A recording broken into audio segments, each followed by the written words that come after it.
It's the OCGFAM show. Why can't you just use Olympus Up for your alkalinity issues? Let's talk about it. Hey there, Bob from Oregon's Constant Gardener. Welcome to the OCGFAM show to you, my YouTube buddies. What's going on? Let me know in the comments and we'll talk about it. So, yesterday, was it yesterday? Might have been last week. It seems like yesterday. The days just roll together, don't they? We were talking about using calcite to improve your alkalinity and how you get the little filters, where you get them, where you get the calcite, how to do it. One question that's come up a few times, it's a good question, is why can't you just use Olympus Up to increase your alkalinity? Seems like that'd be a good source. It doesn't quite work, spoiler alert there, but the answer to why it doesn't work and how you might work with this whole thing further illuminates, I think, on the alkalinity issue and just explains why it's not the greatest way to do it. So I think it's an interesting clip. I want you to watch it and I'll talk to you after. Could I take my drinking water in Hades down to 6.0, then add Olympus Up until I reach 120 parts per million? As far as an alkalinity thing, that would kind of work, wouldn't it? No, and that's where that David Miner was playing with, was showing that, you know, the alkalinity, I mean, Olympus Up is that. I mean, it's alkaline water. Yeah. I mean, like super alkalinity. And so it will add, and that's the whole point of the nectar line, is it's calcium based with high alkalinity. The downfall is if your water doesn't have it and your soil doesn't have it, it gets robbed pretty quickly from... So if I just bring my soil down, or my water down as low as it'll go with some down, and then put some up in there and let that... And then let it sit, no, that'd be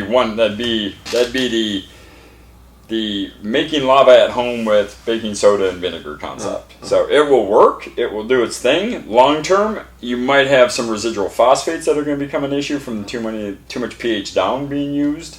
Because I mean, phosphoric acid and pH down is a 0.550 or 0.650. That's a lot of phosphorus. I mean, that tortures some stuff. So, you know, that would be my only concern by doing that, would be you'd be putting too much phosphate into the water, and that might become an issue. Okay. And so that could be a purple stem problem. That could be, you know, long term it could cause more issues than not. I've had people just drop it down to like the, you know, starting at 7, dropping it to 6.5, letting it sit and stabilize, then run it over calcite to get that reaction. Or well, this sounds like a lot of what we've been doing all along. Yeah. And they're doing this because it works better than that. And that's why we're exploring this with the alkalinity over what we were just doing all along, which was kind of the same thing.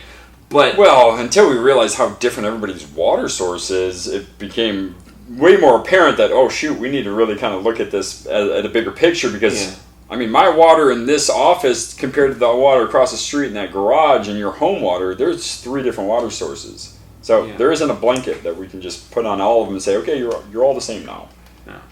Okay, what do you think of that? Informative, entertaining, helpful? What do you do as far as your alkalinity? Are you even messing with it? Like to talk about it in the comments. And we're getting to a viewer question show here eventually, so maybe tomorrow, maybe the next day. I'm hoping soon. A lot of stuff going on here with the fires, the COVID, the whole thing. So we're running a little behind, but we're going to get there. I love you. I'll see you tomorrow. The OCGFAM show, it's pretty good. It happens every day. It's the OCGFAM show. See you tomorrow.